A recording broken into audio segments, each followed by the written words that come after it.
Axie at SLP sa kalam.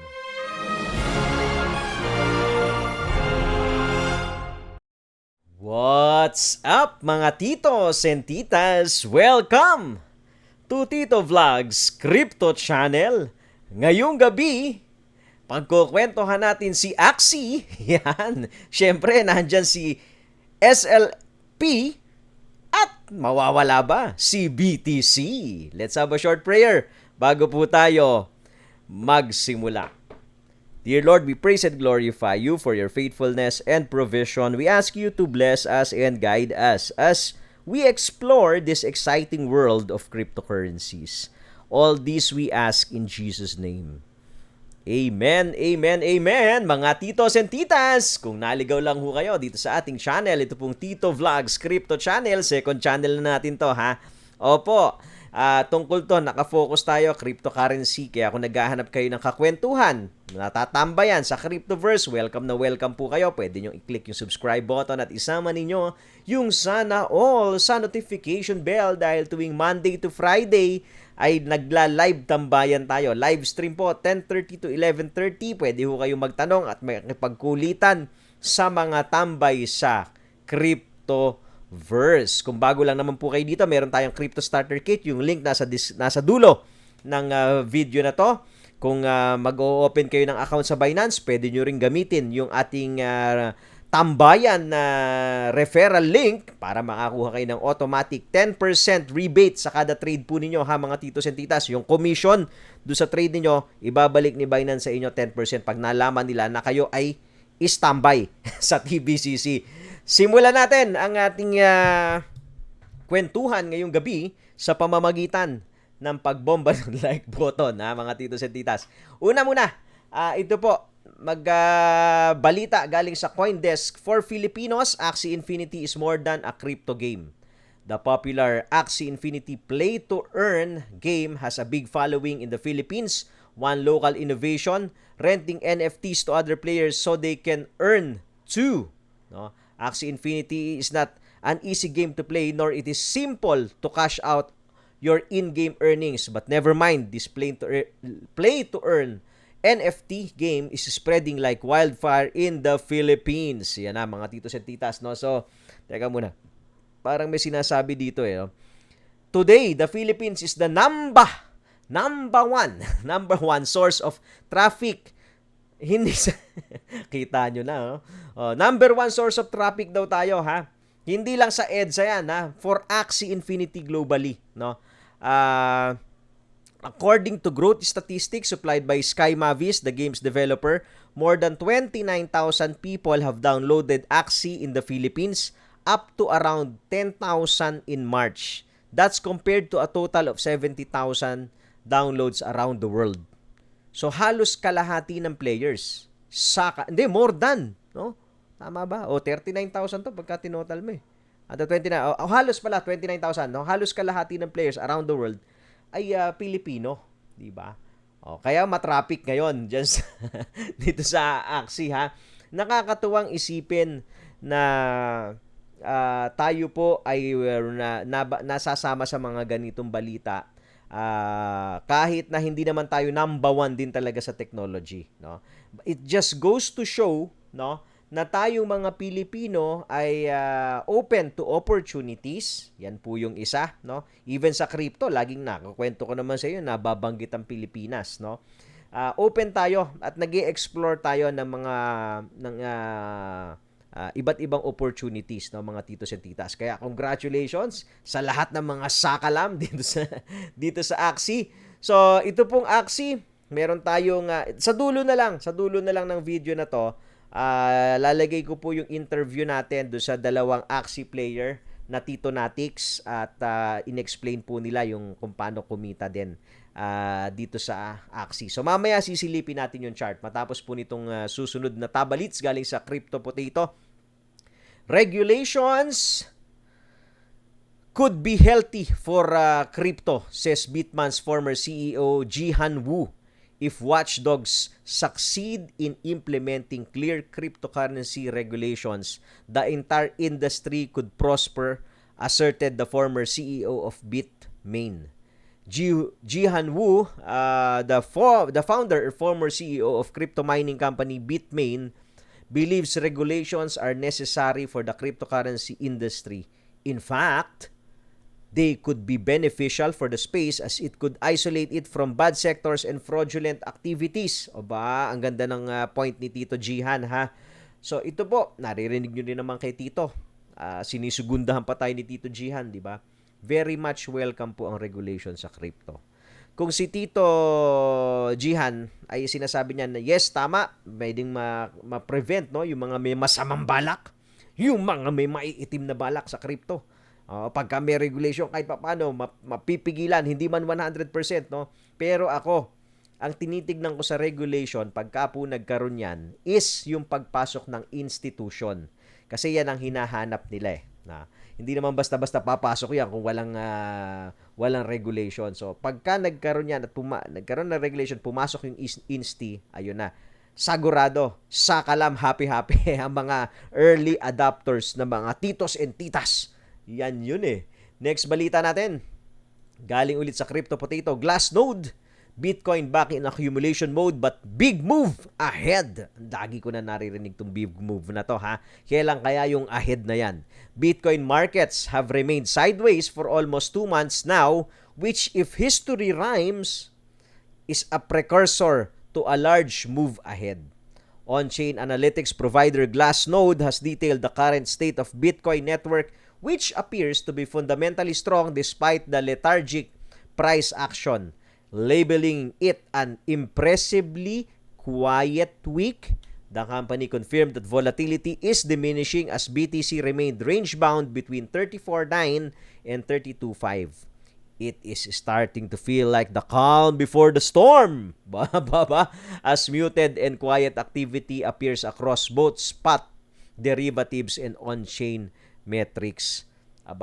So dalawang pwedeng movement nito. Pag sinabi mong calm before the storm, parang pababa ang tinutukoy nito, ha. Pero mga titos and titas, no, mamaya sikukwento ko po sa inyo sa chart ko, nakikita natin. Pero ang gusto ko pong i-highlight dito sa balita na to, yung accumulation pa rin no, ng mga whales. Kanina nung live natin sa kaninang umaga, kinukwento natin yan dahil eto lang, ngayon lang, no. Tignan nyo lang po itong pwestuhan sa Binance sa 32,000 may 400 BTC nag-aabang. Sa 32.2 may 100, sa 32.1 may 100 plus, di ba? Tapos refillable 'yan. Pag tinatamaan 'yan, nagre-refill sila diyan. Kahapon nasa 33 po sila nag-accumulate. So kitang-kita kasi otherwise kung wala naman sumasalo diyan, flooring na 'to. Opo, mga titos and tita, di ba? Kung wala lang interest diyan, flooring na po ito sa dami nung nagbubuhos. May nag-accumulate po talaga. Ngayon, good news yan, good yan, pero with this accumulation, mga titos and titas, we are expecting also, ako lang theory ko lang to, dahil nga, dami naman nag-announce no? Sila Tito Mike Saylor, baka bumibili na ho ngayon yan dahil nag-raise ng capital yan to buy Bitcoin. So sa dami rin naman ng mga gustong mag-accumulate na mga whales, gustong pumasok ho dito sa BTC, malamang ayaw pa rin nila talagang paakyatin ito, no? And probably we can conclude na pwedeng ma-extend. Ito nasa 2 months na tayo, no? Pwede tayo ma-extend pa. Ang unang theory natin is July Simula nung nag-drop pwedeng hanggang July, but we will see kung aabot ba tayo ng August or September bago tayo gumawa talaga ng big move, no? Makikita po yan pagka sobrang dry na ng volume. Ito, yung range na to, pwedeng sign din to, sobrang tight na ng range, no? Pagka nagda-dry up na yung volume, pwede na yan anytime, magkabombahan tayo. Pero pag pababa tayo, mamaya na sa chart, kukwento ko po sa inyo, ano yung nakikita natin, mga titos at titas. So, kaya pindutin muna yung like button at hindi po ito live. Preview lang po ito at papaalala din natin bago natin silipin yung chart na ito pong ating programa ay rated KKBB po ito, kanya-kanyang bili at benta po. Hindi po to financial advice, mga titos at titas, no? So, puntahan natin yung chart, pasok natin. Mamaya na yung Bitcoin. Dito muna tayo sa sakalam, ASX muna. May sariling mundo tong ASX Nasa Axie World. 1-hour chart ni ASX, mga titos and titas, ayun. Mabait naman to. Kung titingnan nyo sa 1 hour, ayan nagko-consolidate lang din dun sa EMA 13. So ngayon po sinasalo ng EMA 13 ulit ha. So pwede ulit mag-consolidate yan hanggang dito sa blue, pero syempre umaakyat yan. So baka dito sa area na yan, mag-consolidate na po yan sa 1955 area. After mag-trade ng 2159, after mag-high niyan, nagko-correct tayo, very good. So sa 1 hour, makikita nyo, mga titos at titas. No? Sa 4 hour, medyo parang malayo na no? Nakaangat na. So sa 4 hour, dumidikit din pala siya sa EMA 13. So nandun lang din siguro sa area ho na yan. Hindi naman nagkakalayo yan. Pag sa 1 day, very steep yung uptrend ha. Pag sa 1 day chart ni Axie, no? Yun, no? Pero wala pa tayong, hindi mo pa makikita yung parabolic dito. No? Breakout pala tayo dito sa area na, yung 11 no? 11 peso area, dating resistance, no? Nag-breakout tayo, ayun na. And then after the breakout, umabot na tayo. Now we're trading at $20, ha? Mga Axinatics, congratulations po sa inyo. If you are trading this, in out kayo, kung daily reference, tignan nyo po, laging nire-respeto yung RSI. Pero kung sa daily kasi kayo titingin at RSI ang gamit nyo, medyo huli na yan, pinakamaganda. Dito nyo tignan sa hourly chart, yung RSI niya. So, saan siya nauuntog na RSI? Dito sa area na yan. Ito po, yun. Ayan. Untog siya dyan, untog siya dito. Ayan. So, ito yung area. Most likely. Teka lang. Yan. Tignan nyo po ito, no? Nung nauntog na dito sa RSI na to, ayun. Nabukulan. Halos nag-correct. Nauntog na po dito. Nabukulan na. Pa-correct na rin siya. No? Ito, mabilisang correction lang din. No? Kaya itong 1 hour chart, mga titos and titas, po pwede nyong gamitin kung gusto nyo pong mag-trade daily. No? Daily ha, hindi hourly. Hindi ibig sabihin hourly kayo magte-trade pag 1 hour chart. No? Daily po, probably you can do one trade in every day or every other day. You can do one trade using itong 1 hour chart. No? Mamaya sa Bitcoin, i-share ko sa inyo ha, kung ano yung nakikita natin. Na-share naman natin do sa mga Patreonatics natin nung over the weekend. Nag-post tayo sa Patreon nung playbook ng BTC, mga titos at tita. So, i-share ko sa inyo mamaya konti. Yan po si Axie, mga titos and titas. Ibagalaw nito kasi nga yung demand, no? Nakita nyo naman, baka nga tayo lang tumutulak nito. Ganun kasakalam ang mga NOIPI, 'di ba? Na itutulak natin. Teka muna, titignan ko volume nung Axie. 24-hour volume, 417 lang naman. 1,000. Oo. Hindi pesos, dollars. $417,000. So, ikukumpara mo sa peso yan. Dali imumultiply ko na. May calculator ako 417,000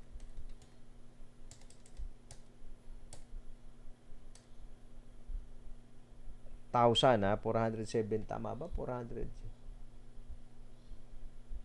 Hindi, 400. Sorry. Million pala to, 418 million na. O yan, 418 million na po ito. 418 million. Ayan, times sa 50 na lang natin, that's equivalent to 20 billion pesos. No, mga titos at titas. 20 billion pesos, Axie pa lang yan.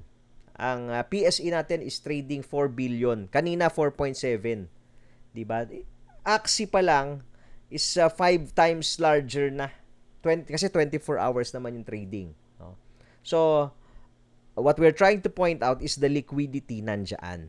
No? Yan lang napansin natin dito sa crypto. Merong enough liquidity, especially yung mga coins na mga malalaki plus itong mga medyo napapansin na mga coins. No? Ito lang, biro mo, 20 billion. No? Paano ka maiipit? 20 billion. Hindi ka nga na, baka hindi mo maibenta yung coin mo . Yan ang kagandahan sa crypto, mga titos and titas. Next natin, si SLP. Sakalam din yata to. It's eh. Yun no. Pareha sila. Nasa EMA rin po si SLP sa 1 hour ha. Ayan po. Ayun, nag-touch na ng EMA at nag-bounce na. Nag-bounce na sa EMA si SLP. Yun ang entry. Mabait naman eh. Sa 1 hour po, gamitin nyo pong guide yung 1 hour in entering in and out kung type ninyo to si SLP. No? Kung tinetrade, kung trader ho kayo ha, mga titos and titas. Pero gusto nating ipaalala, syempre, na ito pong ating programa, mga titos and titas, ay rated KKBB ha. Kanya-kanyang bili at benta po. Hindi po ito financial advice, no? So, si sub 4 hour ni SLP. At teka na, papakita ko sa inyo RSI sa 1 hour. Ayun, dito naman siya nauuntog sa area na yan. 81. Yan naman ang normal na untugan ng RSI eh. Baba natin ng konti. May untog din dito ha. Pero mukhang nagbabago siya na ugali. Dati sa 75, 76 nauuntog. Ngayon binabastos na lang halos. Yung 75, 76 area ng RSI. 1 hour po yan. Next, sa 4 hour chart. Sa 4 hour, parang hindi ka makakita ng entry. Ang layo sa EMA eh. Doon ka talaga maghahanap sa 1 hour. RSI 4 hour. Tignan nyo po ito ha. Ayun no. Nakayuko ito. Nauntog po. Nauntog po sa 4 hour RSI natin. Pero nakapahinga na yan ha. Baka mamaya Bombay na rin in the coming hours. Mapupuyat kayo. Uy! Aba.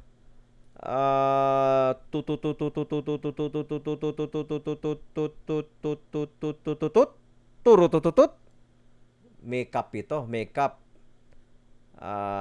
Gagawa kaya ng handle? Titignan natin.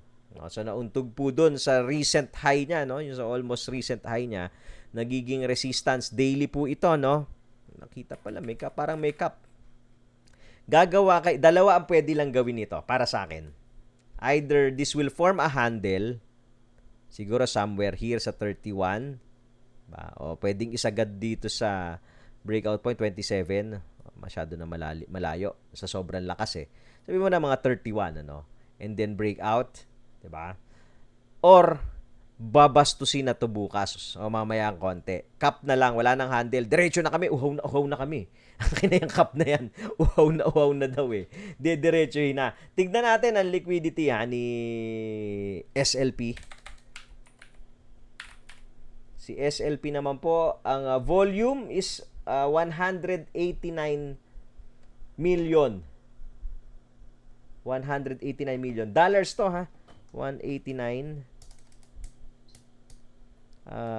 million dollars. So that's 9.4 billion mga titos and titas. Ang liquidity, ang volume 24 hour 9 billion. That's 2 times larger than the volume of PSE, no?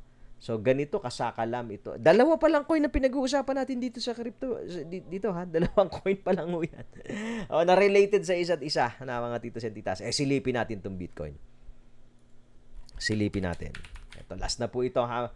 Baka lang hindi nyo pa nakiklik yung like button at kung gusto nyo pong matuto pala ha. Ito, yan yung tumatawid po. Cold hard truth about stock trading.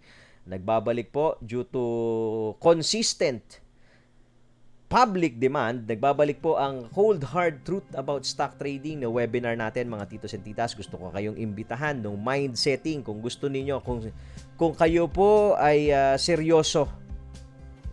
Yung seryoso, hindi kayo nagbibiro. Seryoso kayo at gusto ninyong matuto sa stocks or even sa crypto, mga titos and titas. Dito po ang simula, mindset before skill set, no? We'll teach you the proper mindset para hindi kayo madedepress pagka natatalo at hindi naman kayo sobrang tulala o sobrang lutang na lutang pagka nananalo. 'Di ba? Para medyo balanse, para lumambot yung sell button, mga titos at titas. So i-share natin diyan yung principles na natutunan natin do sa 14 years ng trading experience natin. Cold hard truth about stocks and crypto. Yung registration po ng link ng webinar na yan nasa description ng video na to. Medyo mahaba po yan. Aabutin tayo dyan na palagay ko minimum yung webinar part mga 6 hours. Plus question and answer, mga 6 hours din yan. So, mga 12 hours. Ganong kasakalam yung webinar na yan, ha? Kaya, join us! July 24, 3 p.m. Kita-kits po tayo. Tuloy na natin. Ito na si BTC. Unahin ko sa... Ito po yung pinakita kong chart sa mga Patreonatics natin. So, 1 hour chart, mga titos and titas, makikita ninyo. RSI ang pwede nyo gamitin pagka you want to trade, no? Pero this is not easy, ha? Yan pinaliwanag natin do sa isang sa practical charting webinar natin. This is not, trading is not easy, kaya kailangan ho ay handa kayo. So una, tama yung mindset. Pangalawa, may skill set kayo. So tingnan nyo lang po ito, yung RSI niya, may flooring kasi siya, saka may ceiling. So every time nare-reach niya yung ceiling, bumababa. Every time nare-reach niya yung flooring, simulan natin dito, no? Ito yung mga sa 1 hour yan. Flooring, no? Bomba.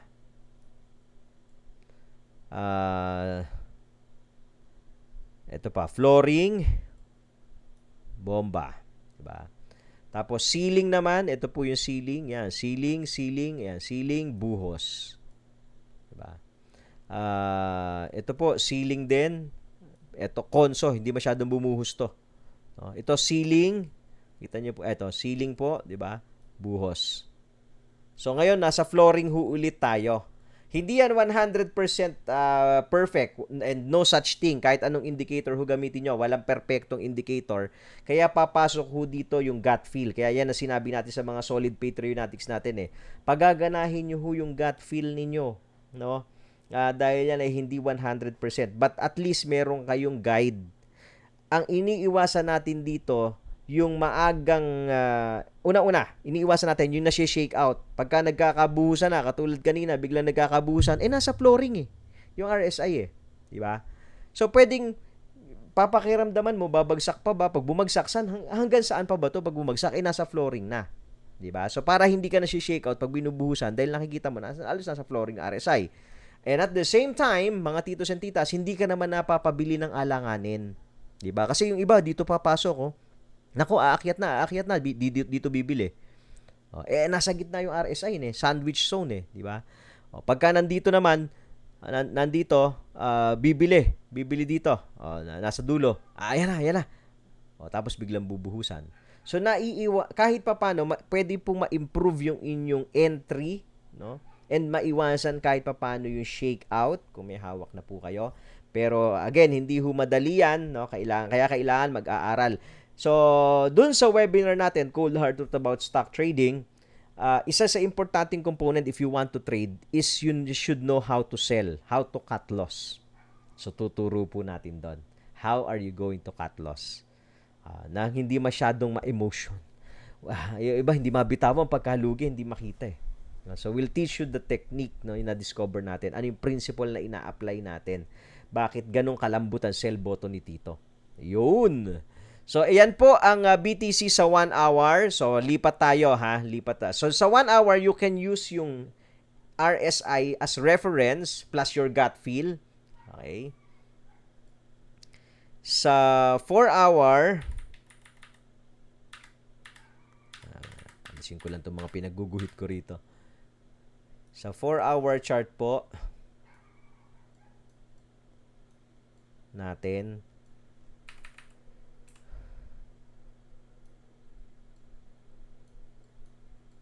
hindi mo pwedeng gamitin ng RSI sa 4-hour dahil hindi mo ma-conclude kung tumatalbog ba siya dahil hindi siya halos dumidikit sa flooring and ceiling, no? So, ang pwede mo namang gamitin if you're using 4-hour chart ni Bitcoin is yung pattern recognition, diba? So, yung pattern recognition. So, pwedeng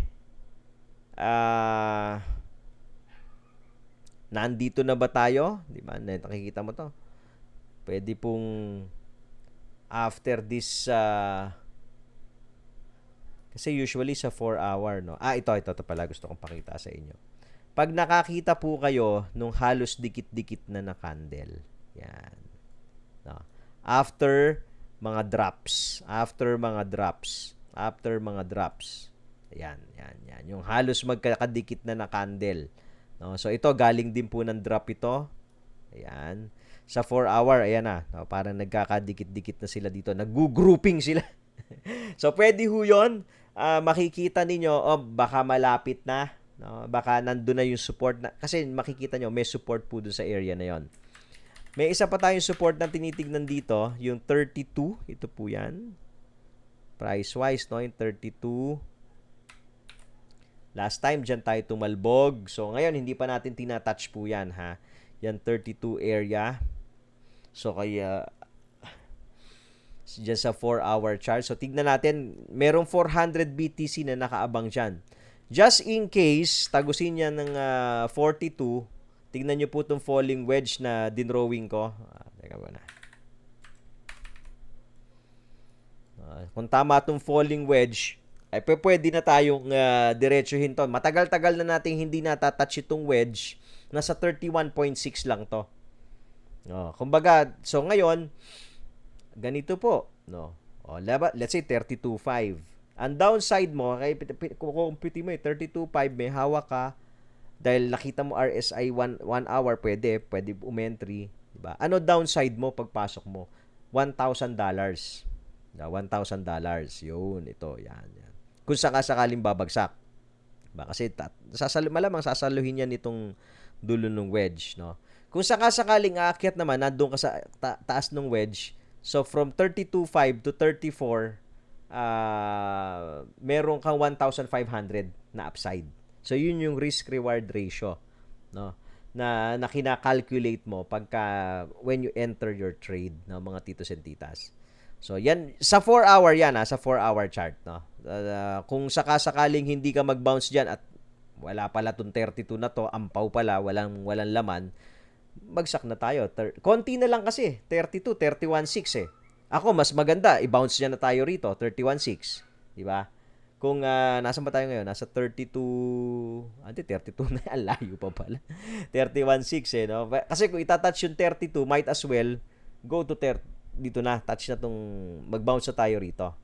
Might as well. Ngayon, kung hindi naman, pwede kasing ang gawin niya, makikita nyo naman to. Ito po, no? Umakyat siya, tapos nag-correct sa gitna, tsaka nag-untog doon. So, nag-correct tayo sa gitna, bumababa tayo, hindi pa natin natatouch. So, pwedeng kasing gumanyan na tayo dito, ganyan ulit, o pwedeng i-touch dito tayo gumanyan. So, ifa-follow lang natin to eh. But along the way, may mga bounce tayo. Kasi 4-hour lang to, tsaka 1 hour na chart.